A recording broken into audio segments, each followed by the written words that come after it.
Basic error handling, chapter number 12. In your books, that's page number 193.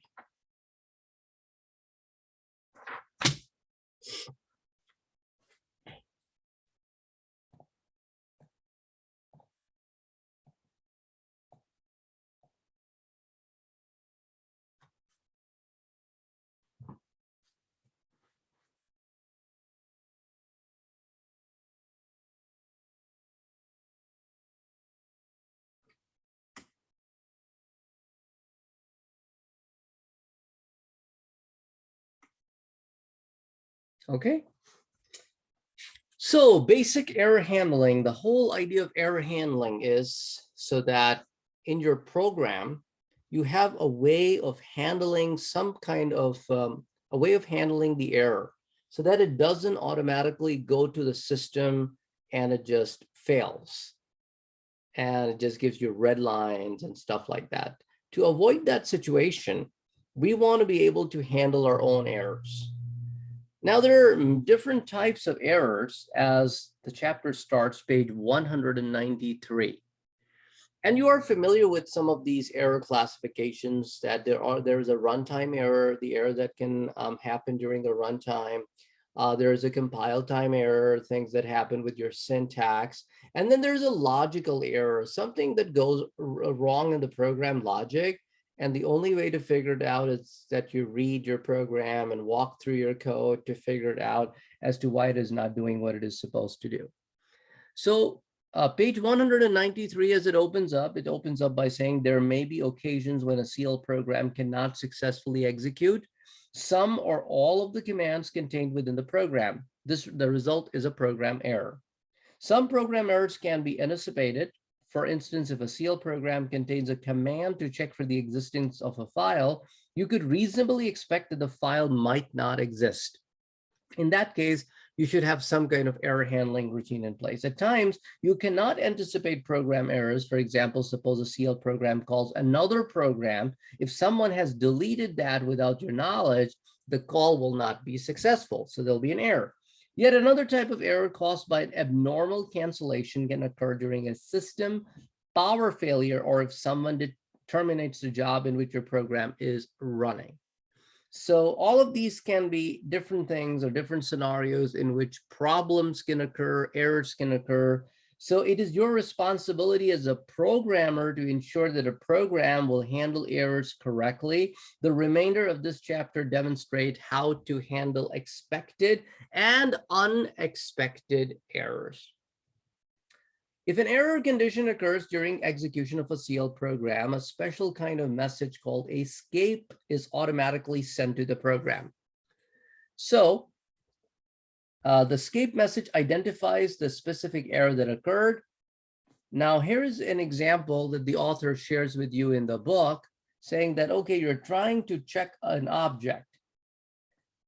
In this example, if the file, my file, exists in the library, your program simply continues on to the next command. However, if the file cannot be found in the library, an escape message is sent to your program indicating that an error has occurred. In this case, the escape message would state an error message saying that the following object not found in that library that you mentioned. If the system detects an escape message, it sends an inquiry message to the end user for an interactive job or to the system operator for a batch job and does not continue until the end user or the system operator responds. Figure 12.1 in the book shows the program message displays that's presented. So that's page 194. You may see something like this, as you see at the bottom of this slide. You may have a cancel option, delete option, ignore option, a redo option, or retry option. So those are some of the options that you may see. Now, going back to slide number 2, anticipated errors, unexpected errors, and system errors. Those are 3 different categories of errors that can happen within your program. And your program, when it runs into an error situation, it sends an escape message. And then if a program has no error handling mechanism, then an inquiry message is sent, which is what you see on the screen. If the program has an appropriate error handling routine, then an inquiry message is not generated. So here is a job log that shows what happened when somebody tried to do something like call a program, and the program did something and then come back with some kind of a message. And what did the user do after that? What was the user's reply? And then once the user sends in a reply, what kind of diagnostic message was then returned? Page number 194, message files. The description of all IBM supplied messages are stored in a special file called a message file. Message files are of type MSGF, are similar to database files, but they are used specifically to store the description of messages. Most messages that can be generated within a CL program are stored in an IBM supplied message file named GCPF-MSG in library QSys. You can display the contents of a message file by using the display message description command or work message description or work with the message description command. In figure 12.2, it shows you the partial list of the message files QCPF MSGS presented by the work with message queue command. As you can see, this is figure 12.2 in your books. Okay, figure 12.2, page 195. You can see that each and every message has a message ID, which is your CL message program file coming from the program file message. So these are your CPF message codes and their severity level as to how they can affect.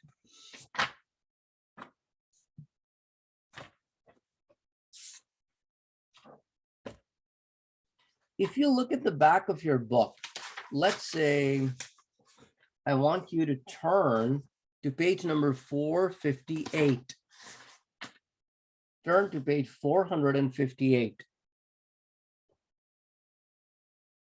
And you will see a long list of messages on page number 458. I want you to read those CPF codes and their descriptions. Page 458.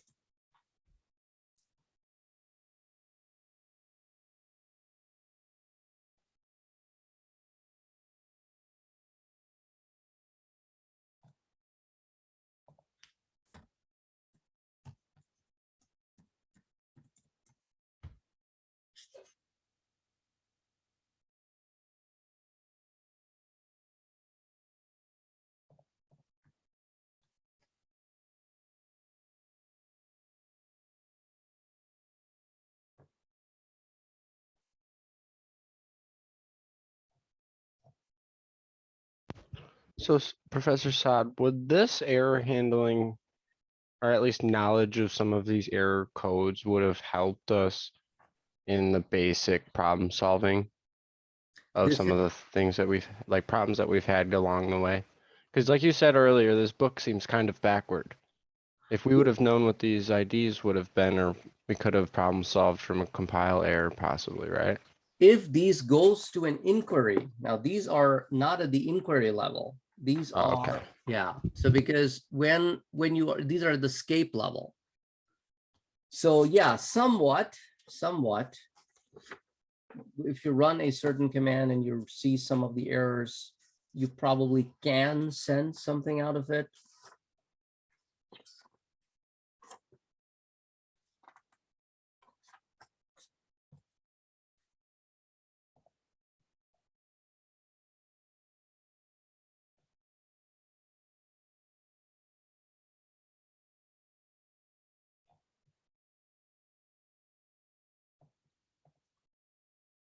So because these error messages have been around for a very long time, since the times of System 38.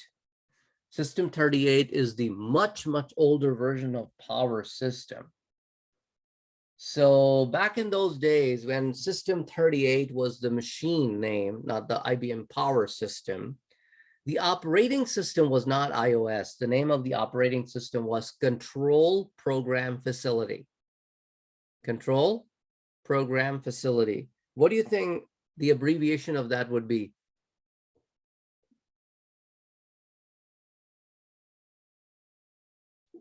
CPF. That's it. That's why these error codes are CPF error codes, Control Program Facility error codes. Even though operating systems have changed over the period of time, the systems have changed, but some of the terminologies have been around for a very long time.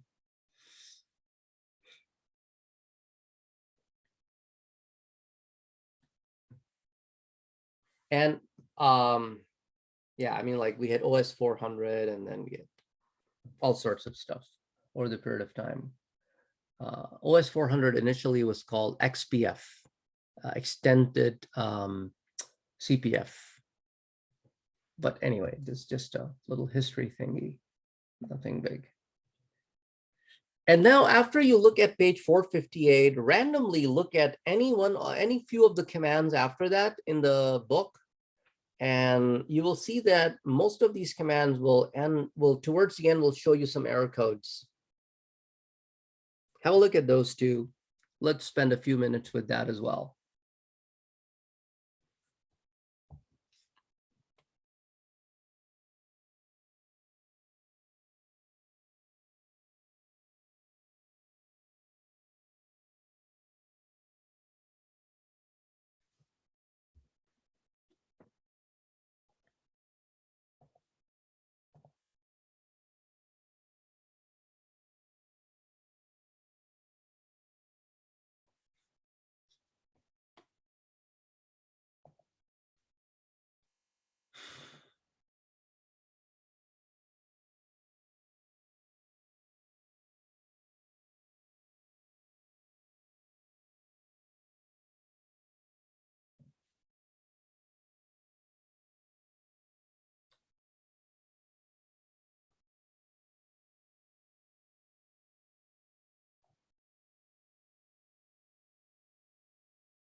Once you are done looking at some of the commands with their error messages, turn back to page 195 and read the three paragraphs right below figure 12.2.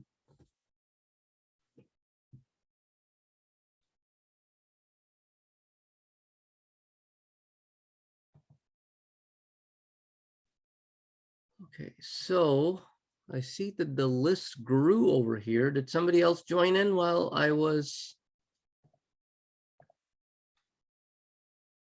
teaching you guys?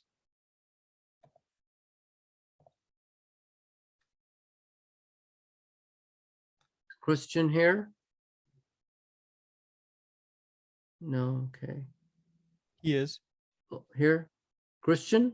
Oh, here, okay.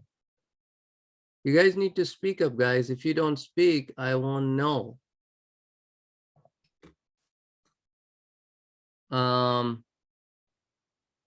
Mason is not here yet. Okay. Devin is here. Yeah, I'm here. Okay. And William? No. Okay.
Okay, so once you guys are done reading page 195, the 3 paragraphs right below that, you will see that the descriptive text for the message, for example, CPF 9801, in the message file in the object and the library not found. So those are the parameter positions.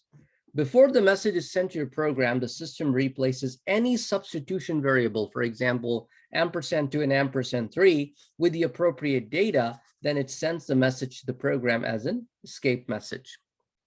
So you can, that's why you see those percentage signs. Those are the placeholders for substitution variables. Okay, now turn to page number 196. Look at the note at the beginning of page 196 that explains you as to why CPF, the control program file, as a prefix operating system because of the older names during the system 38 days. Then I want you to read the gray area, the gray background area on page 196, which is the check object command. I want you to read that. Then also read on the next page, 197, the gray area, which is the continuation. So read that gray area, gray background area on pages 196, 197.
Hey, Professor, I'll be right back. Someone's ringing at my door. Okay. So can you guys give me a green check if you're done reading pages 196, 197?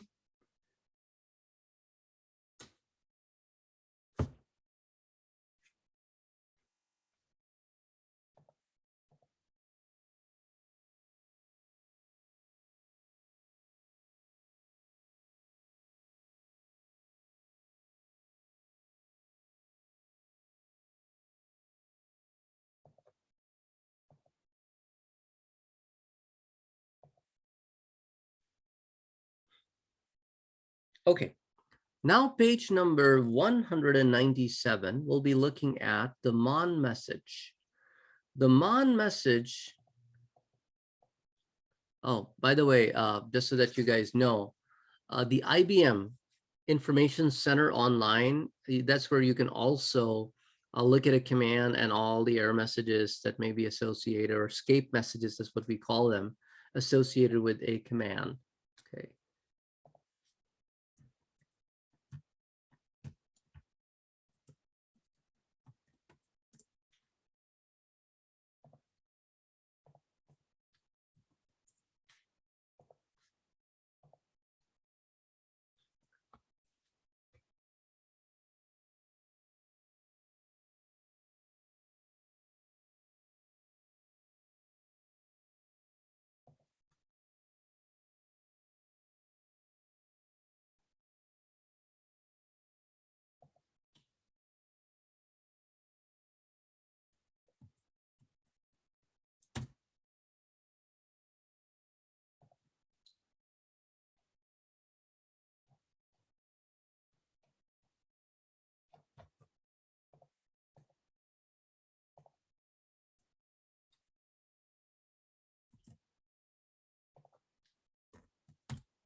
Okay, I am sharing with you guys a link in the chat.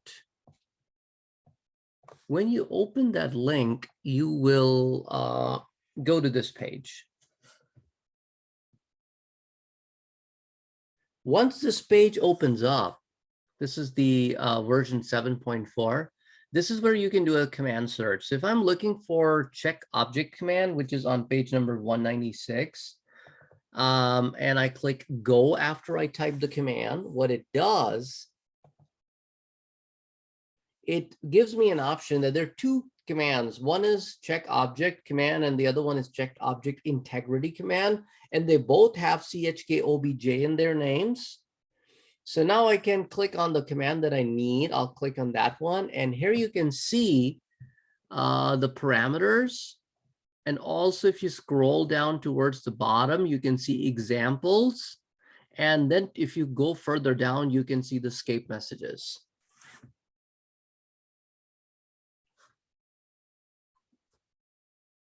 So that is the IBM Information Center for these commands. You can, I pretty much went to the CL command finder, and that's where, you know, I mean, if you click on CL command finder link,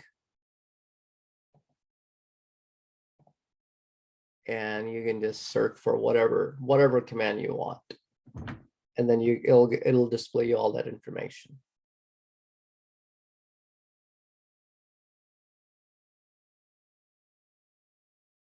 Okay. We've used this before, haven't we? I don't remember. Might have. I don't remember. You could tool the bookmark. You have it bookmarked? Yeah, I've used it a few times. Oh, okay. Okay. So probably I might not have told you guys in this context, you know, the error messages then. Okay. So mon message, or the monitor message command, is designed specifically for the purpose of when an escape message has been sent to a program, you can use this command to then work with that message. The monitor message command, page 197, moving to page 198, monitors for the arrival of an escape message within a program that lets you take the appropriate action within the program to fix the problem that caused the message to be generated. Up to 1,000 mon message commands may appear in a single CL program, but nobody writes those many, but you know, the cap is there. Appropriate use of mon message command properly ensures that an end user won't see the ugly screen. Many types of messages can be sent to your program. These include escape messages, diagnostic messages, completion messages, and notify messages. So different types of messages are covered in detail in chapter number 16. For now, it is important for you to know that the mon message command can detect only escape messages, and under very rare circumstances, status and notify messages. It cannot detect diagnostic or completion messages. So you can see the syntax of the mon message on page number 198, where you can see that the mon message has a message ID. And you can look at the example on the PowerPoint slide number 10 at the bottom. So it is mon message followed by the message ID, followed by the comparison data, followed by the command that you want to execute. The required message ID parameter specifies the message identifier of the message or messages for which you want to monitor. You can specify a list of 50 messages within the positional parameter. So if you want to list multiple of them, you can see the same page 198 right above the heading command level mon message. You see a mon message where we are listing multiple CPF codes. That's how you can list multiple of them inside the parentheses separated by spaces.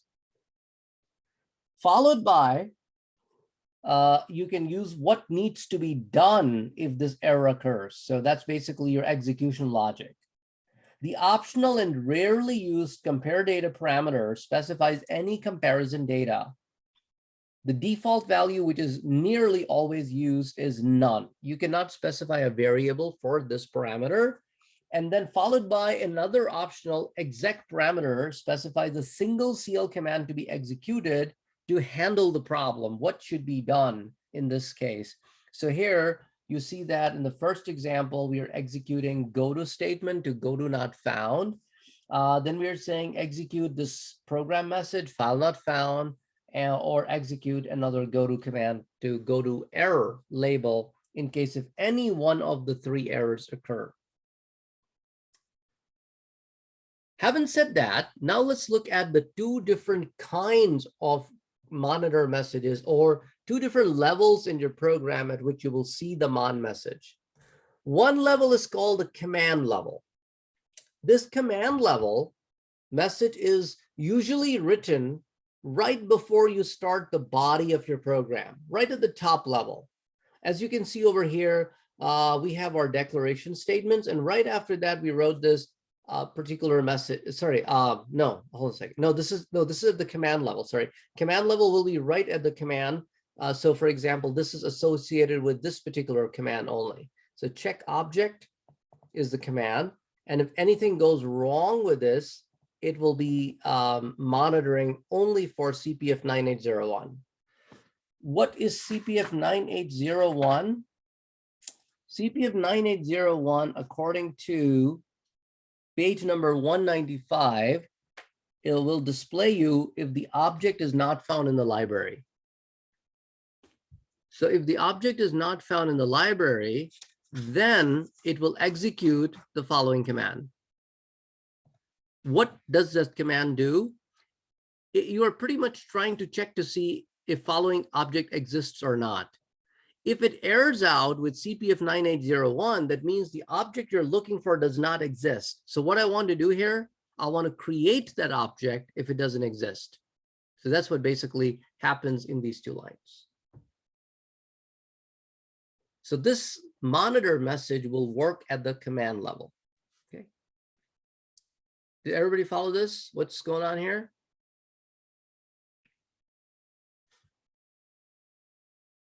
Yeah. Okay, so that's the difference between the first check object and the second check object, because the first check object doesn't really handles anything in case of an error, but the second one does.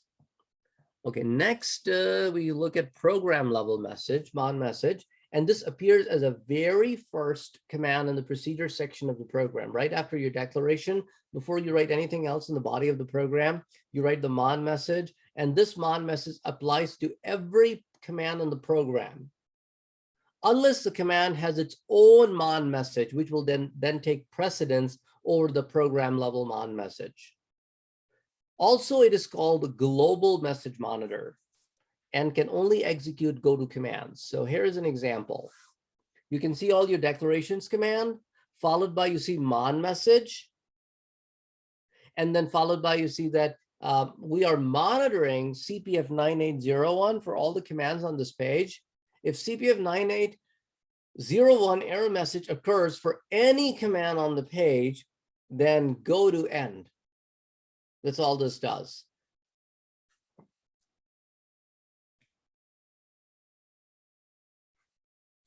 So page number 198 through page number 200. Go ahead and read pages 198 through 200.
So is everybody done reading these 3 pages?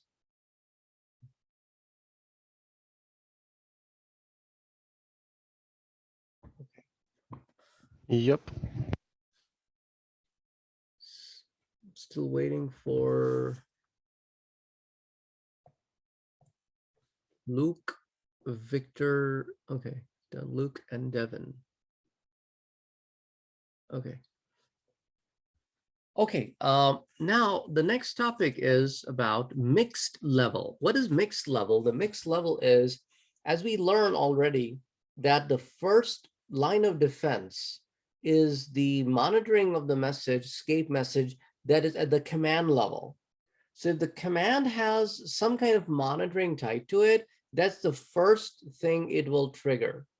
However, since you cannot write all possible cases at the command level, if command level doesn't really has any error handling, it will then jump to see if there is a program level. If there is a program level handler, it will then go to that handler. If the program level handler can't handle it, then it will go to the inquiry level and will leave the program and will hand the job over to the system. So how can we make sure that the program level handler can handle all kinds of monitoring messages? The easiest way out is that the program level monitor message monitors the error code CPF 0000. 0000 is like the most generic exception. It can handle any kind of CPF errors. That's why CPF 0000 is used for that purpose at the program level, and the command level you can just individually work with the more specific command errors. So this is called a mixed level mon message, where you have some errors handled at the command level and other errors handled at the program level. Okay, turning to page number 202, monitoring for generic messages. And this is where you can see that message identifier use 00 or 0000 to specify the message. Right now on page number 458, the page I asked you to look at probably almost like 30 some minutes ago, it had list of some of the error messages that can be monitored by all commands.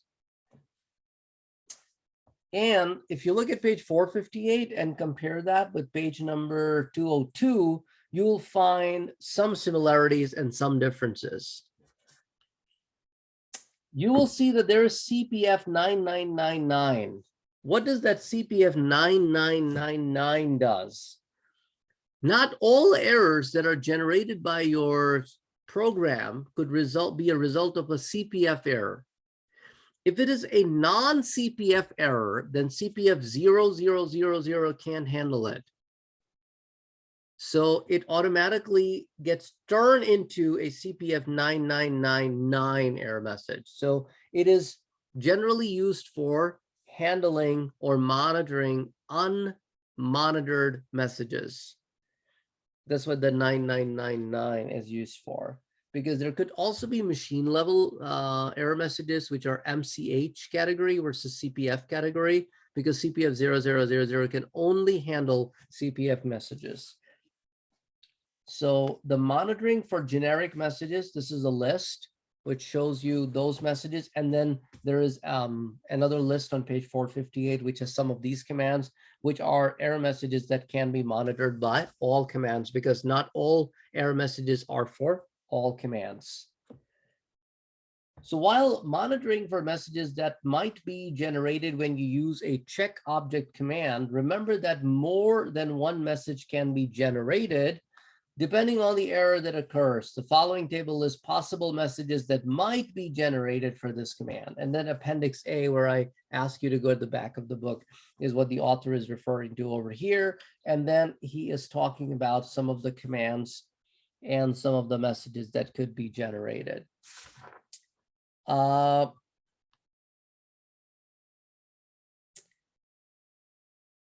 Here's one interesting thing. Look at the bottom of page number 203. Let's say you are monitoring a message, and in the monitoring message, you are like, okay, if there is an error of 9801, which pretty much means object not found, I want you to create the following object.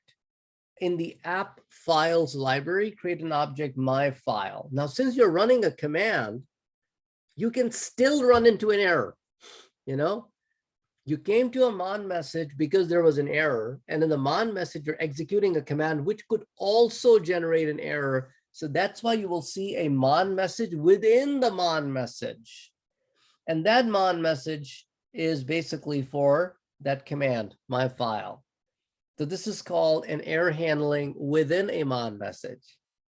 And in that case, you will just simply terminate the program or go to that label call error routine. Okay, you guys follow that?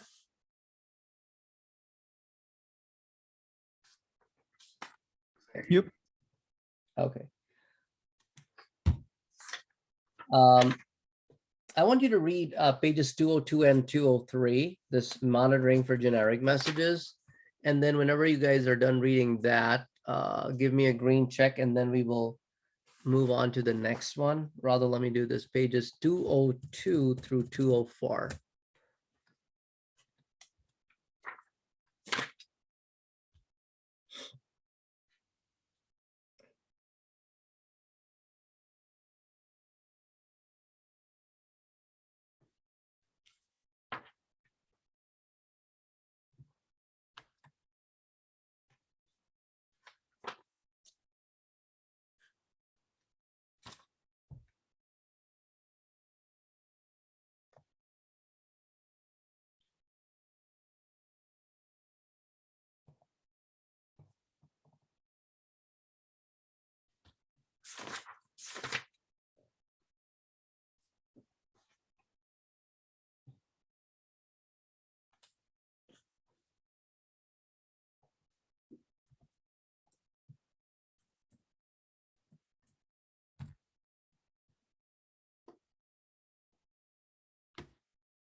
Calling We Energy's gas emergency.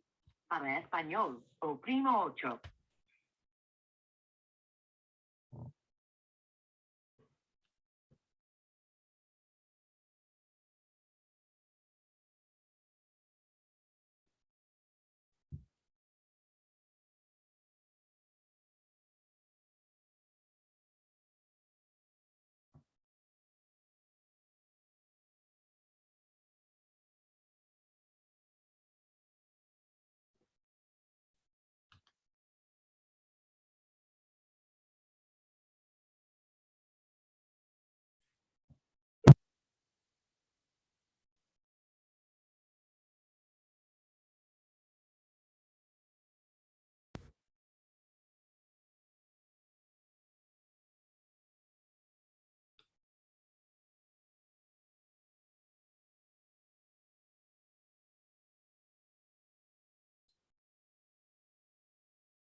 Okay, so now let's move on to the last two topics in the chapter, page number 205.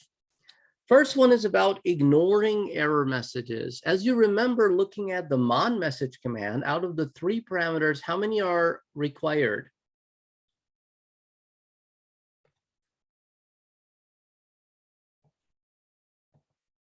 How many parameters are required in the mon message command?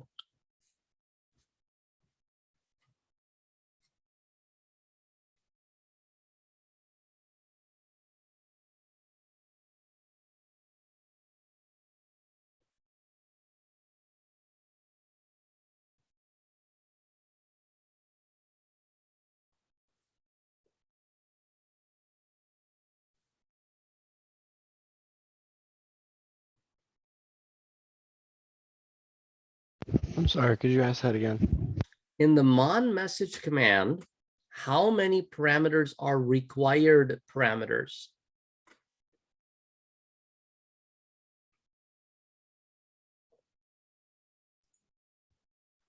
Oscar said 1. But that's what Oscar said. What do you say? I don't know if you saw it. I saw that. I'm still looking.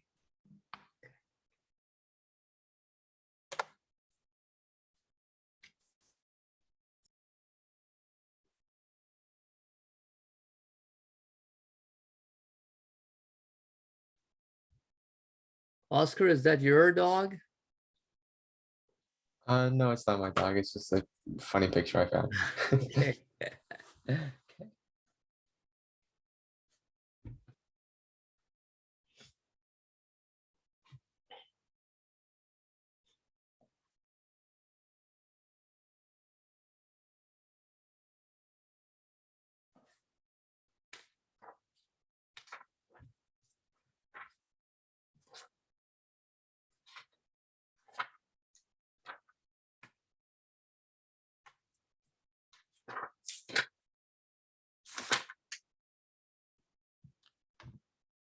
Page number 198. Page 198, after the example for mon message, rather after the syntax for mon message, it tells that the required parameter is only MSGID. The other 2 parameters are optional. So now looking at this slide, if you only write the mon message and the message ID, but do not write a course of action, if you do not specify the exact action, the error is ignored. The error signal is raised, the flag is raised, but since there is nothing to be done, the program level mon message should not usually ignore messages, but if that is the case, the message will be ignored. That's what it happens. That's what happens, okay? Now, page number 205 talks about receiving escape message. In your previous examples, when an error was detected within a program, a generic message was sent. This message is ambiguous and gives no indication about what error caused the program to fail. You know only that something didn't work. To send a more informative error message, you can receive the actual error message into a program and resend it to the calling program. If you're running an interactive job from a command line, the message appears at the bottom of your display. When the mon message command detects an escape message, the error message text can be received into a program variable using the receive message command in the following format. So you write receive message, and then you write the name of the variable which will be receiving the error message. And then you can display the error message using the send program message command. So what happens in this case is the following. In case I run a command and the command runs into a problem. If a command runs into a problem, I raise a flag and I say, okay, in case it is CPF 0000 means any error, then simply jump to a label called error. When I jump to the label called error, since the flag was raised for any possible error, therefore I need to know what exactly happened. So I can declare a variable like here, like this one, which will receive the actual message type. Why last message? Because I want to only read the last one from the list of the messages, because that is the message that was generated. And then I'm displaying that on the screen. That's pretty much what this program does. So it's in case if you want to capture the error message and display the error message on the screen for the user, that's how you do it. Otherwise, what we were looking at before, it only raises the flag and does something, but it doesn't really tell you what really happened that this thing was done. But this is how you can actually tell the user what really happened that you had to do this. So that's pretty much the only difference here. Now look at the chapter summary and the key terms on page 207.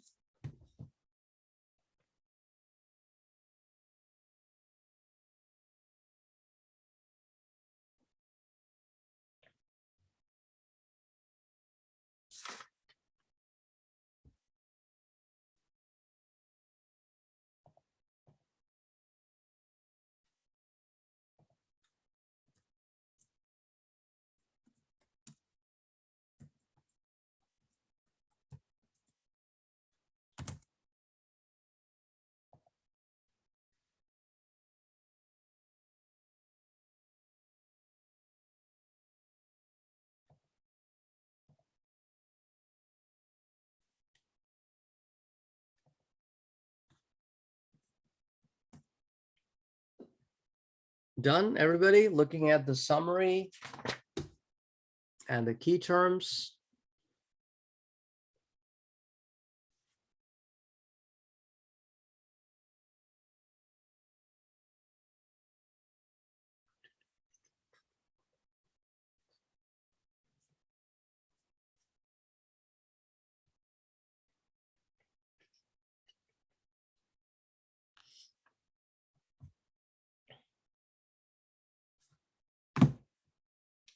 I heard from Wendy how much you guys appreciate control language class. You told her how much you love it. How much you love it.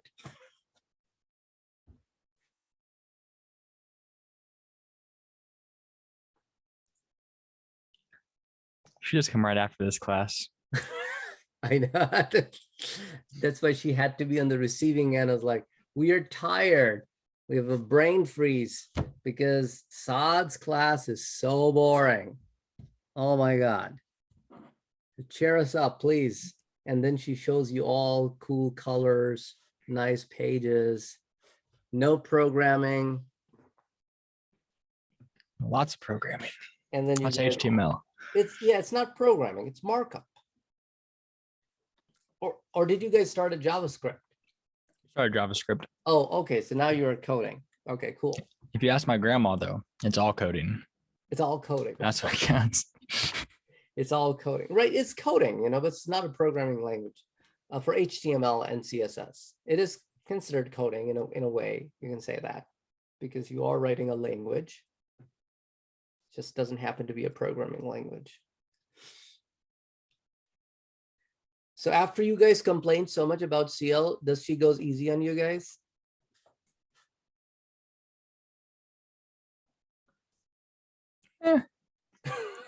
She is like, oh, no, whatever. Let's move on. We have stuff to do. Yeah, but at least you guys get a complaint section. Always so tired by Wednesday night. Yeah, I can imagine.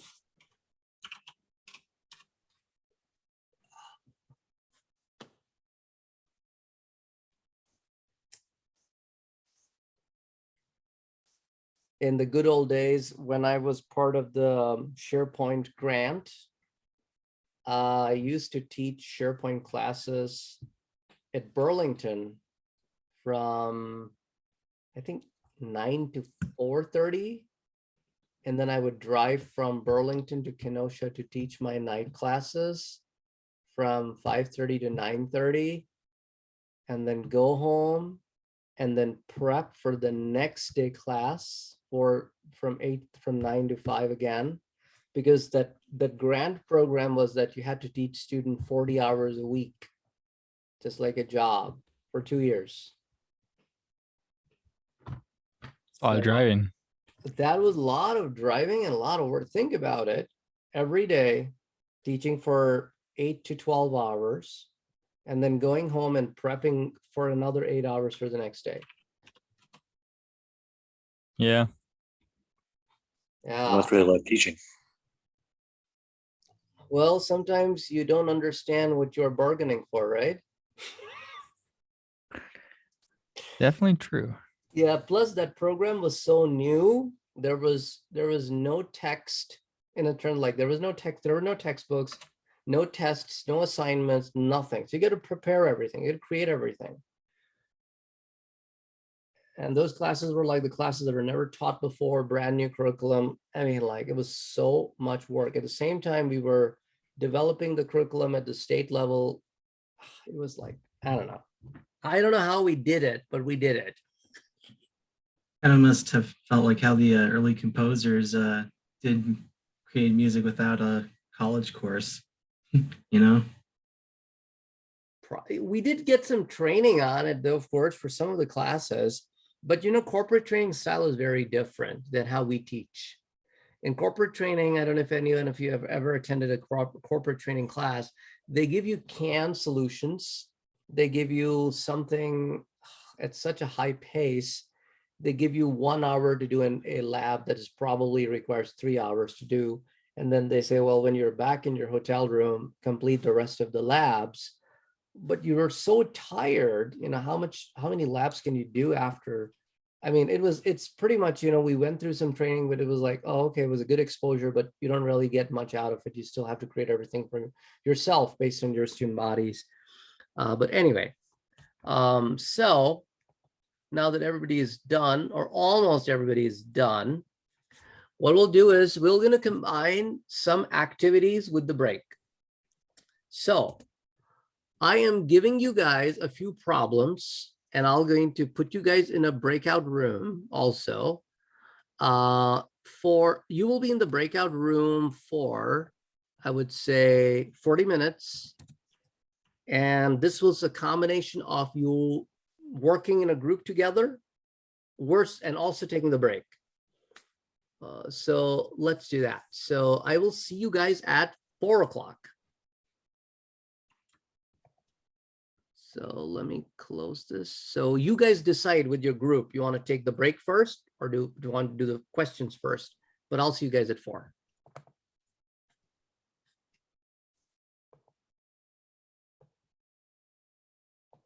Okay, I just assigned Oscar to room number 3.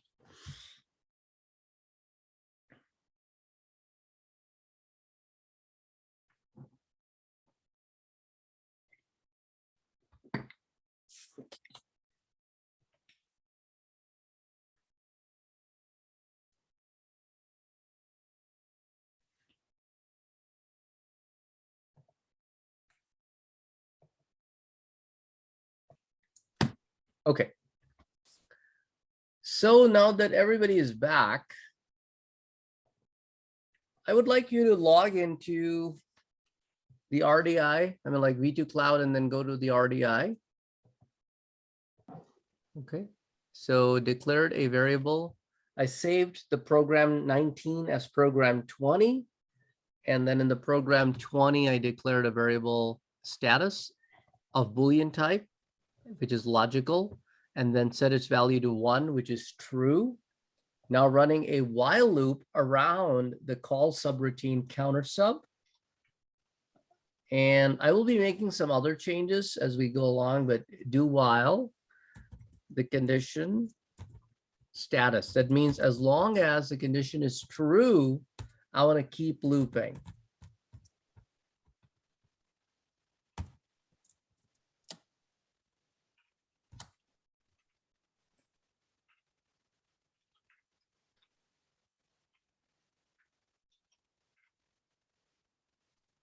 How did you make the counter sub part of it? Mine didn't indent. Oh, I manually indented it. How do you do that? I pressed tab, it didn't work. Oh, you have You to just do have the your spaces? insert. You have to have your insert off.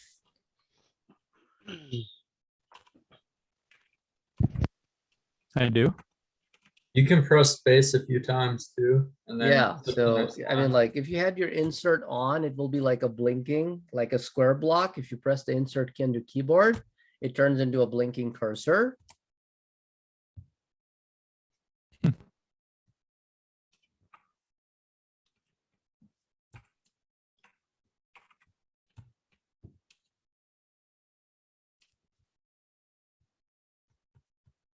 So then in the body of counter sub, I'm adding one more line because I need some kind of a logic to terminate the loop, because the loop calls the counter sub. If I don't have the termination logic, the loop will always call it and it will never ever exit. So what I will do is, if the value of count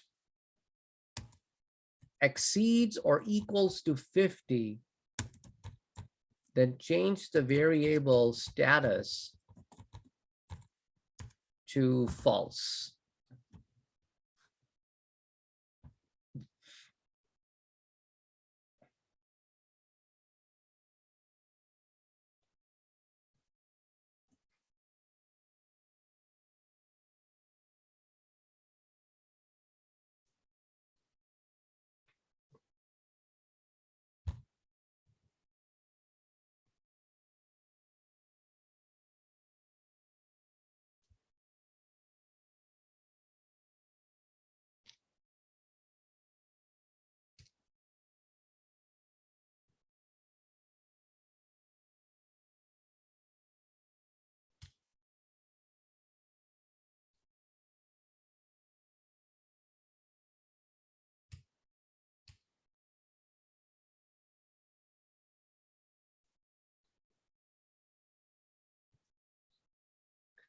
And then we go ahead and compile this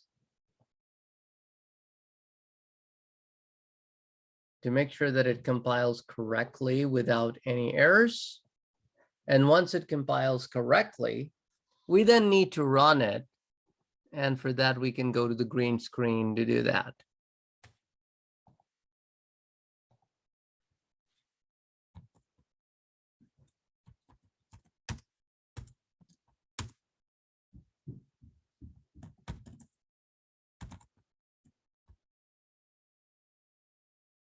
So as you run it, it will be able to give you an output that the count is greater than, oh, I think I made a For mistake. some here. reason, I can't see a compile button. Like it's You- just not there. Uh, it's not there for you? It's literally just not on the menu. It's just, so yours would go source, compile, navigate. Mine Right. goes source, navigate, no compile. Is your cursor blinking inside the, Yep. okay. Okay, let's have a look. Save. Let's look at your screen. How about that? Can you share your screen, please? Yeah, this is so weird.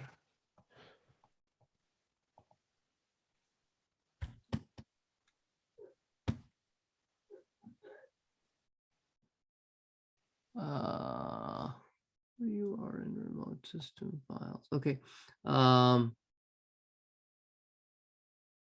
Can you close this 20 tab?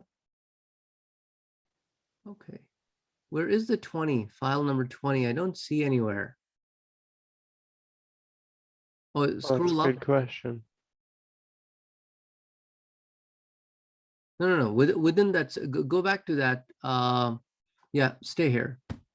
Yeah, you don't have. It was never created for you. I had saved 18 as Yeah, double click on that. Yeah, looks like nothing was recorded. Nothing was reported for you. That's why. So go ahead, so try did again. Click. everything I just wrote deleted it Yeah, then? yeah, because nothing was Okay. the file was initially never created. So that's why I always ask you guys to make sure in the gallery that you can see the new file name. If you don't see the new file name, that means it was not created. So now, do you see, if you scroll down, do you see 20? That Yep. means the 20 is now created. That's why Very you're not cool. able to see compile. Awesome. Thank you. Uh-huh. So These are the changes that we declared a status variable on line number 103. Then the other change I made was, I'm still making some changes, guys. I wasn't done making the changes. I jumped ahead of myself and asked you to compile. So I made a few changes here by declaring a status variable. Then I put the call subroutine inside a loop. As long as the status is true, keep looping. Okay. And inside the body of the counter sub, I've written an if condition to make sure that if the value of counter exceeds or equals 50, to change the status to false so that the loop will terminate on the next call. And then on lines 121 and 122, I changed the count to check against the value of 50 instead of 5. And then I updated my messages to count as less than 50 or count as greater than equals to 50. So the whole idea of this example is to tell you guys how you can call a subroutine in a loop and how subroutine can change the loop condition.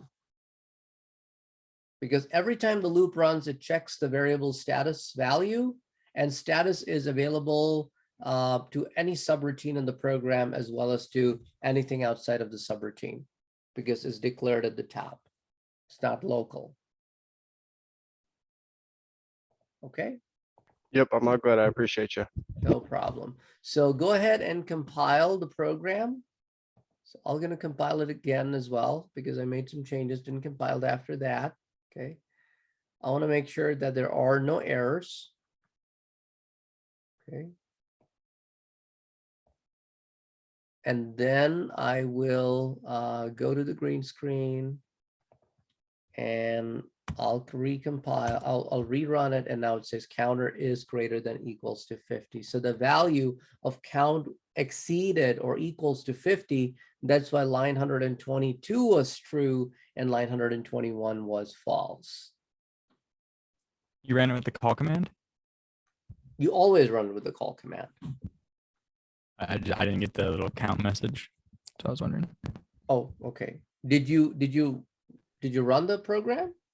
Yeah. With a call command? Yep. And you didn't get any messages down below? Did not. To check your condition in subroutine number 2, lines I 100 didn't see it. Had 100. the equal sign. Oh, okay. My bad.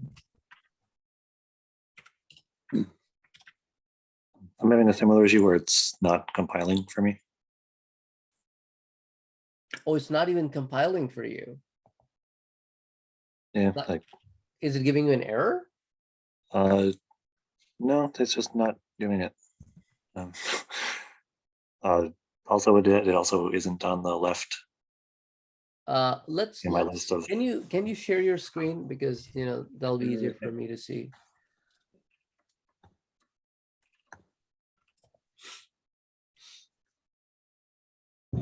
Okay, just 1 second. Let me first look at your code. Okay, can you scroll up for me, please? Okay. Oh, get rid of line 112 because hold no. Sorry, don't get rid of line 112. Okay. Status is 1, do while condition 1, call subroutine, counter sub. Oh, you have the same problem. The file is never created. Can you see in your list? Okay, can you go down in the list? Scroll down. Open. No. Scroll down further. We need to see your source physical file.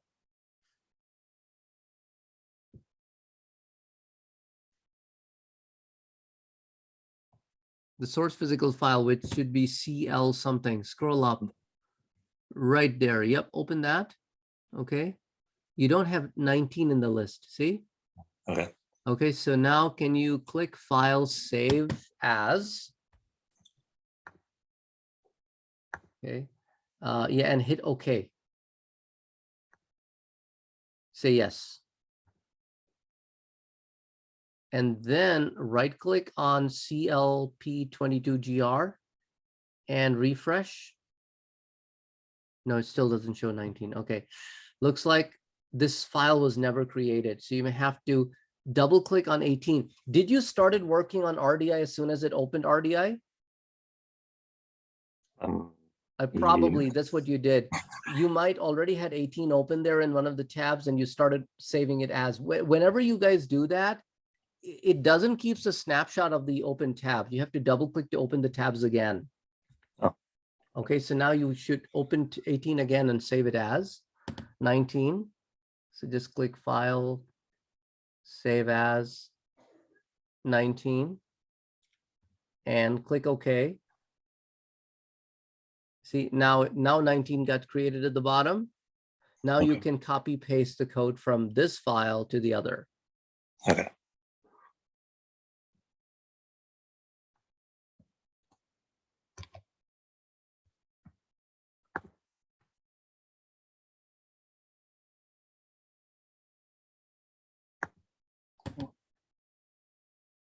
And then you can do Control A to select all.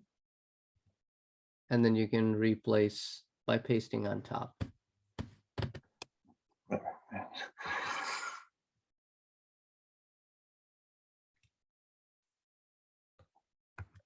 Oops. Oops. Control Z. Okay. Maybe you want to take help from the edit menu. Oh, you are in the wrong tab.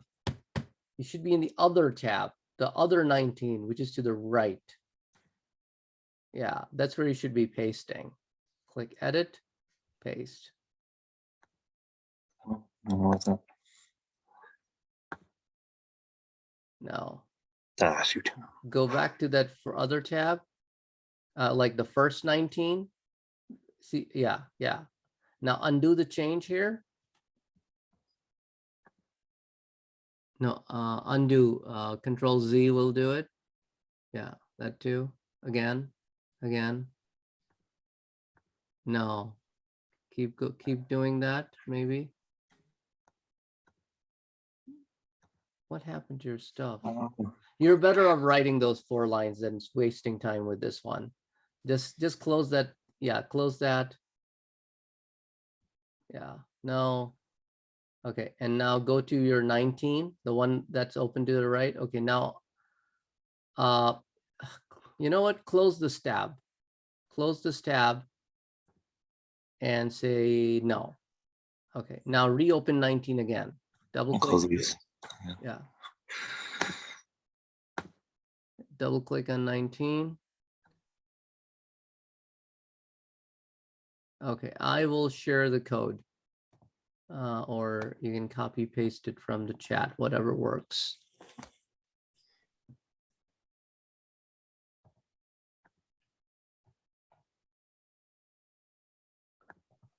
So guys, always make it a habit when you go into RDI, if there are any tabs open, and if you save as, it doesn't save it as an object or a member, because that is just a snapshot. That file doesn't really exist in memory. So always, whenever you save as, close that tab and then double click to reopen it again, and then save as. And always, before you start making changes, make it a habit in RDI to check on the left-hand side that the file you just saved as, is it listed or not? Because that will save you all this time that you have to rework everything. So just make sure about these couple things and you should be good.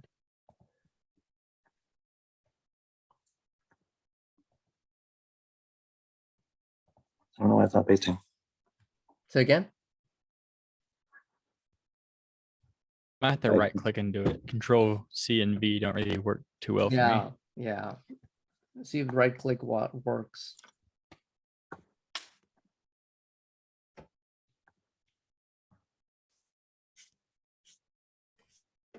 Yeah, that's not it's not working.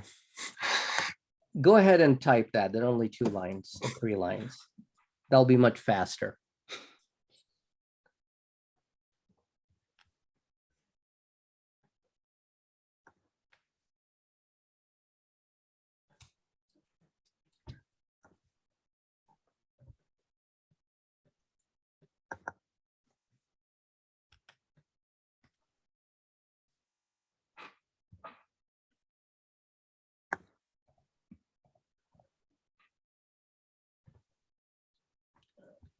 Oh,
What was the output supposed to be again? Say that again. What was the output supposed to be again?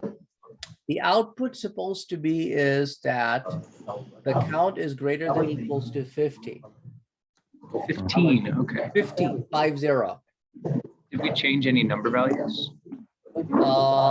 Check your code. I made some changes to lines 121 and 122. It was 5 before. I changed it to 50.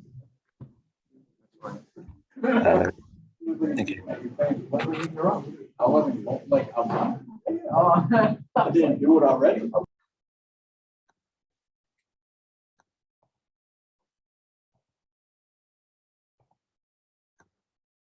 Is it working for you now, Gashi?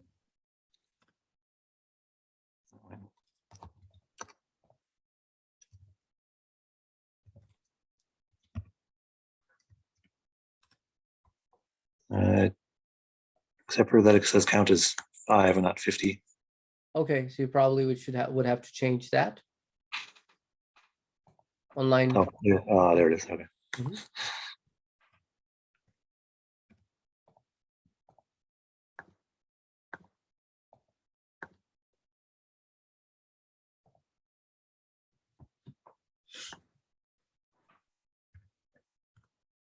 There we go. All right, thank you. Mhm. Everybody got this one? I'm still working on it. Oh, okay. So still working on it. Okay. So did we ever worked on an example where we were able to retrieve the model number and the serial number of the operating system? Or I don't think so. That sound familiar.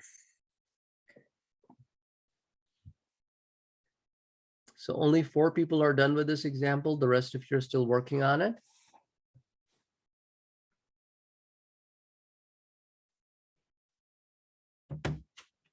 Okay.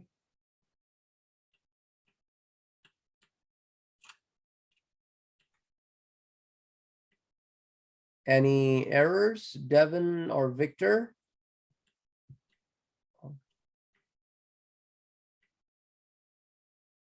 Christian, are you coding or you have any errors? I'm coding still. I'm actually about to compile. Okay.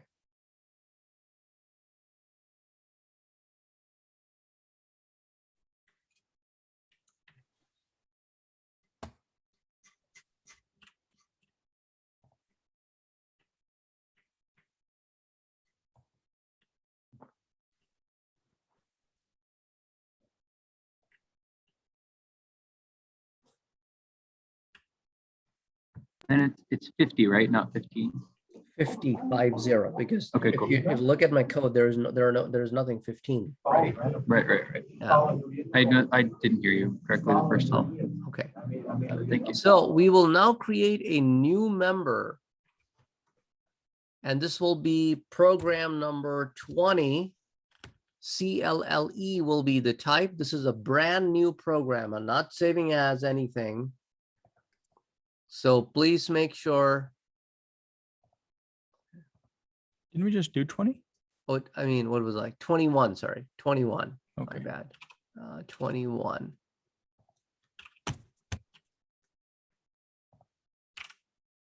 CLLE. And that's 21.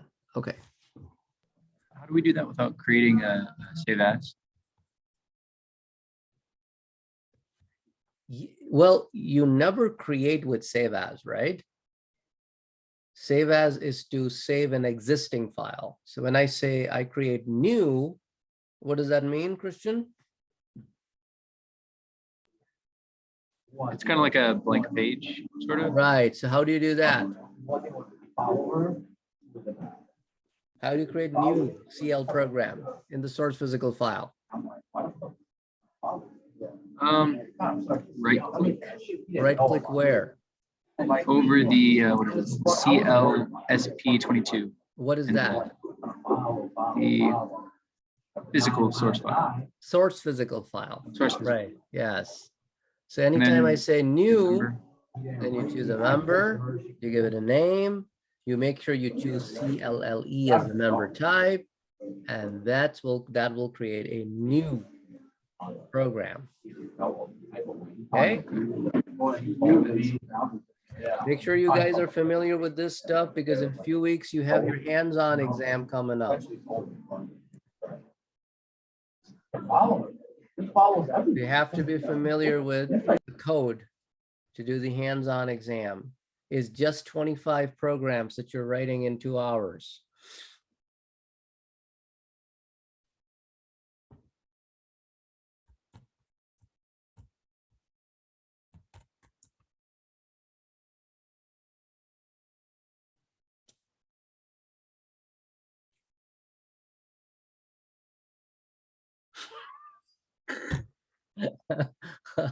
Only one person got it. I was just dying silently. Okay. I don't know if it was actually a joke. I just was hoping it was. Of course. You think I'm preparing you to be CL Navy SEALs? Maybe. Okay, so we're going to be declaring 2 variables here.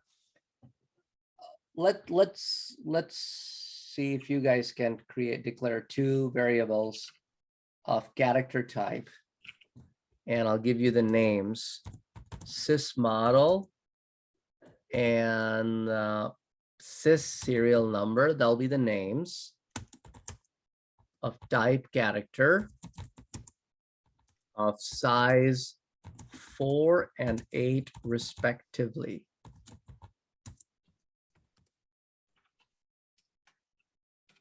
So declare 2 variables, sys model and sys number of type character of size 4 and 8 respectively.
So we are using the command called retrieve system values.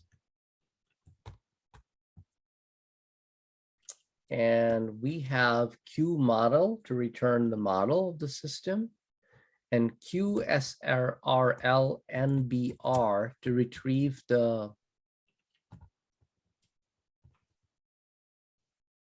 QSRLNBR serial number.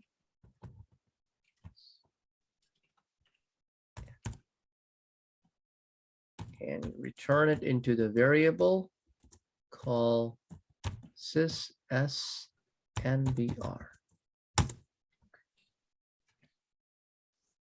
And then in the message, we can display the output.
Send program message.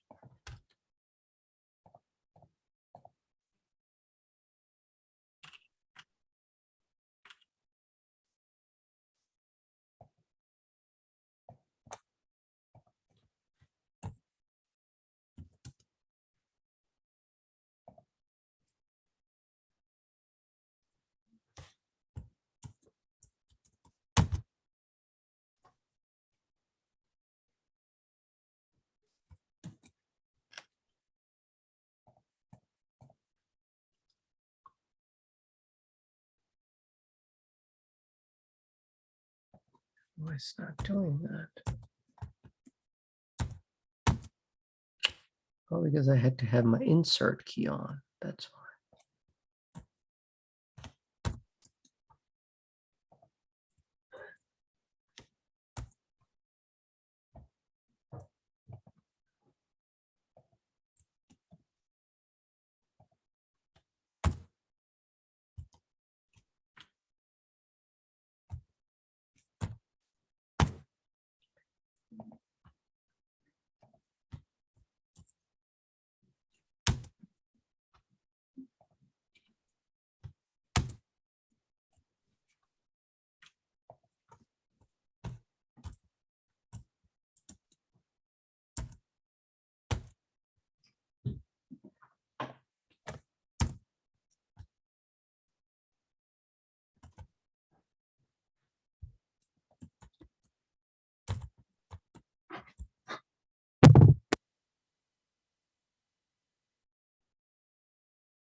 Okay, so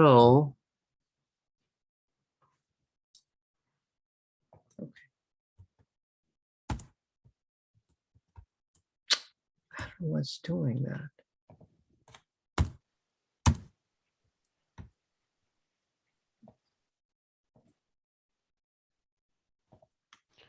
You don't have your end PGM statement. You just have a PGM statement. Oh, you're right. You're right. NPGN, right. Okay. I'm wondering why this concatenation stuff is giving me a hard time. Mine worked the way you had it before after I put the end program tag.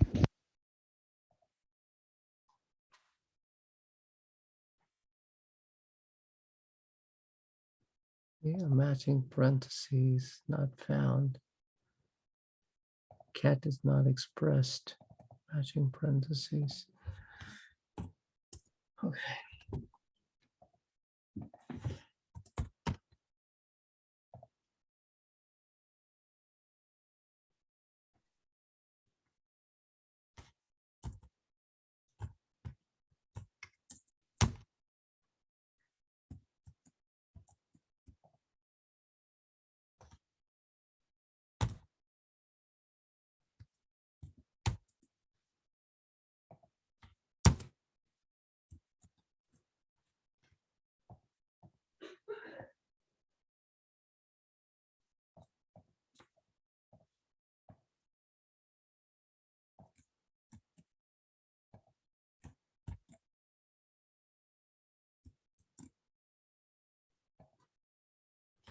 Looks like it has a mind of its own today.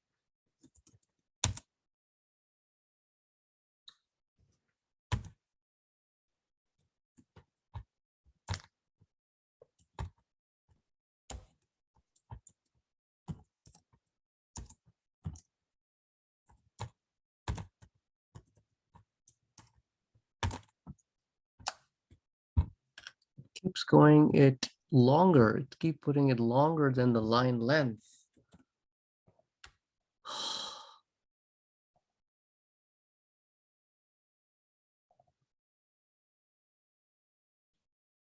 And of course, that will error out.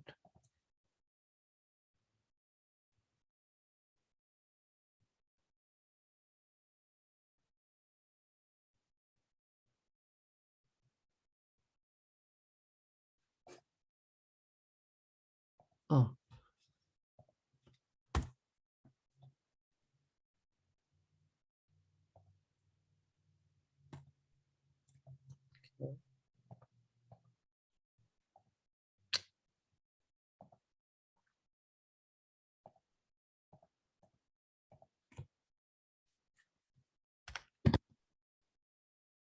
Okay. Compiled.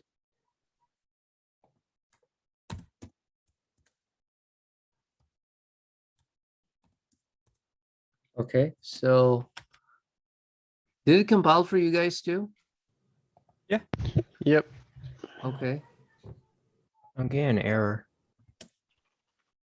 so Q model number is 41. Okay. And okay, let me give a space here. And the serial number is this one. Okay, let me try compiling it again.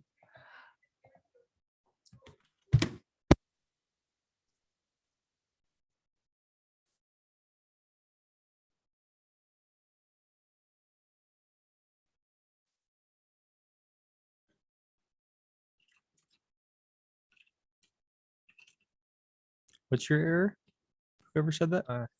It was me. For some reason, I'm getting an error saying operands must be numeric for parameter SG.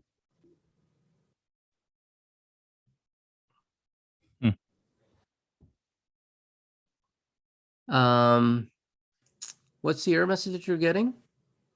You want me to show you? Yeah. Okay.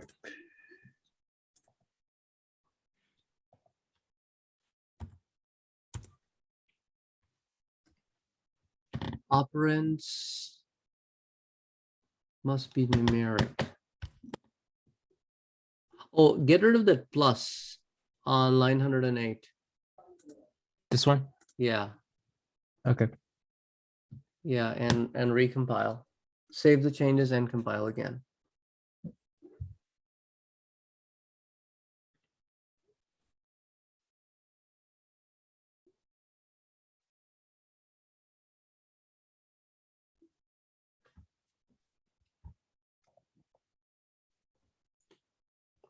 Still compiling though. Can you, okay, hold on a second. Let me check that line. Send program message, sys, okay. Concatenate that with sys model, concatenate. Oh, you're missing the cat. After the single quotes of serial, where you wrote serial number, single quotes, after outside of the single quotes, type asterisk cat. Right, okay.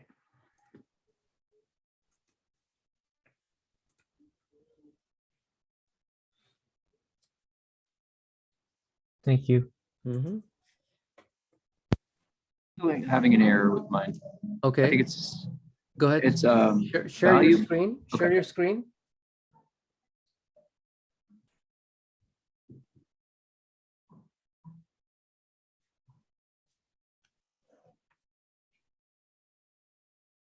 Yeah, get rid of the plus sign before the serial number. Yep. Okay, that's it. Recompile. Save the changes.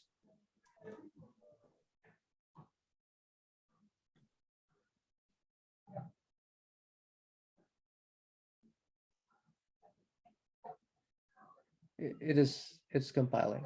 Here you go. We're good. All right. Mhm. Thank you. Okay. Everybody else good?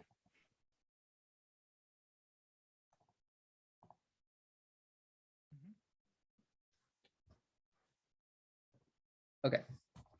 Now we'll look at our next program. This will be also a new program. So we'll be creating a new member. This will be SP22 Prog 22, and this will be a CLLE program.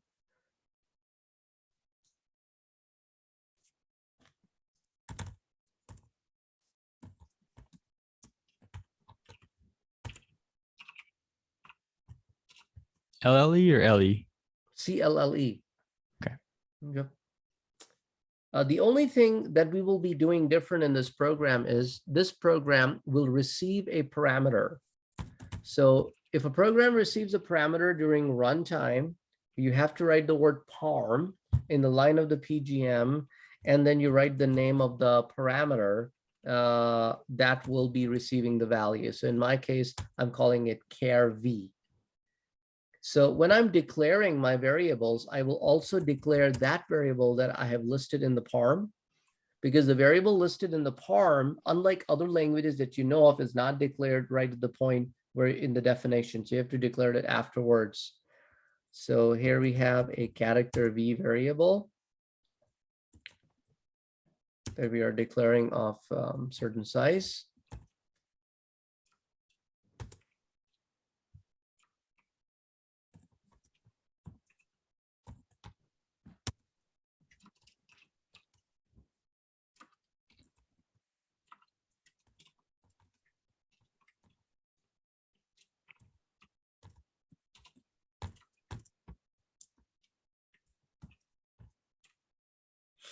So one is a local variable text, and one is a parameter variable char v.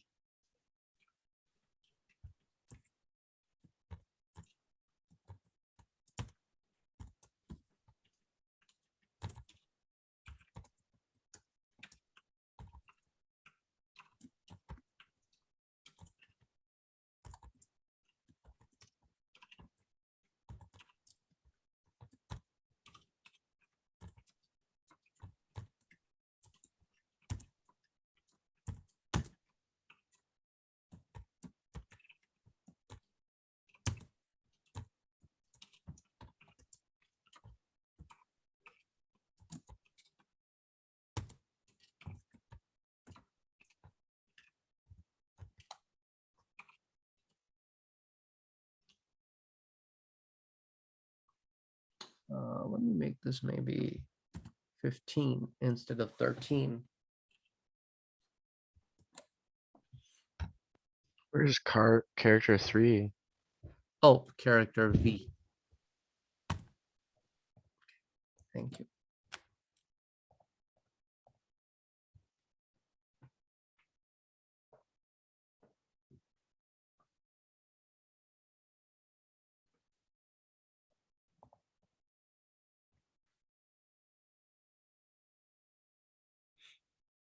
This program will be executed a bit differently. So once everybody is done writing it and compiling it, then I'll show you how you can run it. You will call the program exactly like the way you call the previous programs.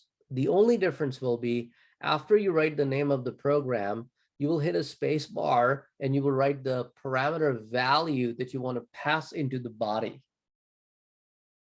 Okay. So it will be a regular call and you will write the name of the program. After that, you will hit a space bar and then you'll write a value. Like I'm typing my name in single quotes and I hit enter, and that's what's passed as a parameter value. So since it's a character value, that's why I'm passing it in single quotes. So let me write here in the comment section as to how you will call this program slightly differently. Call sp22 prog22, and then you will pass a parameter value, just like that. And that value will then be received by the char v and will then be displayed.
Okay. Everybody got this one working?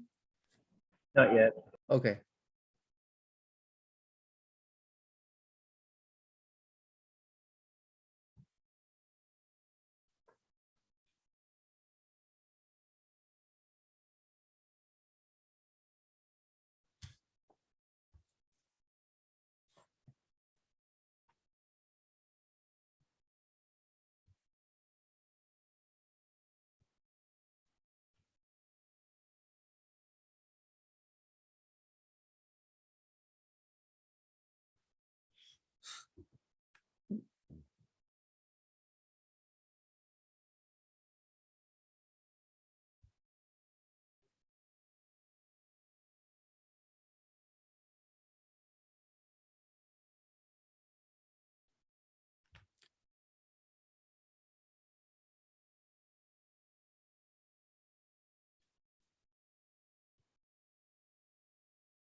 Anybody is having any errors?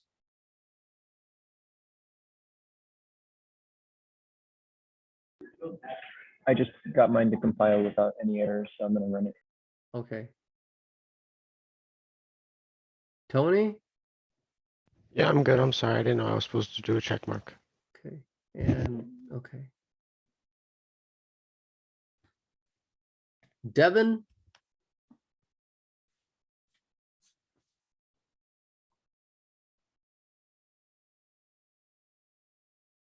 Christian, you got it? I believe so. It says display program messages. Right? What are you saying? Sorry, I didn't hear. It says display program messages.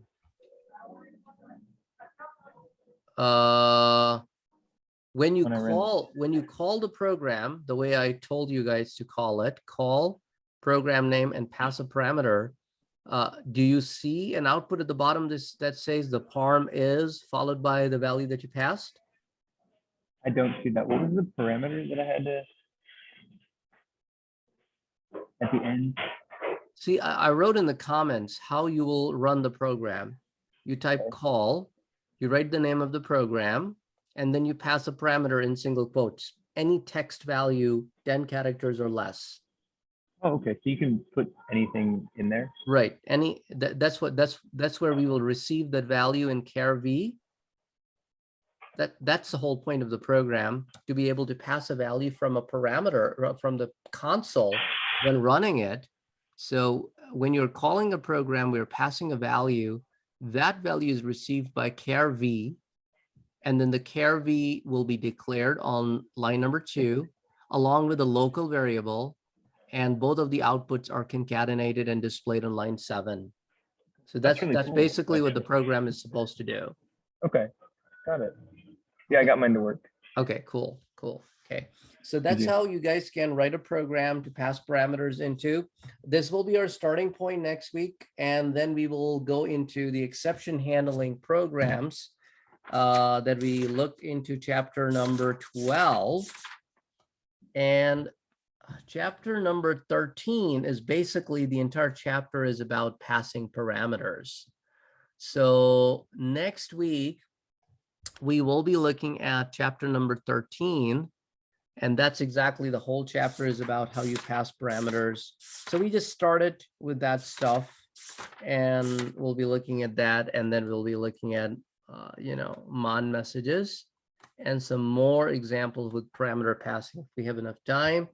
What you will be doing during this week, we did not do the quiz in class, but you have a quiz to work on during the week besides the assignment. So these are the 2 activities to work on during the week: the quiz, chapter number 9, and the assignment, chapter number 12.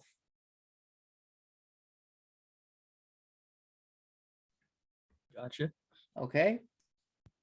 So I will see you guys next week, or some of you tomorrow. Yes, sir. Have a good night. All right, have a good one. Good night.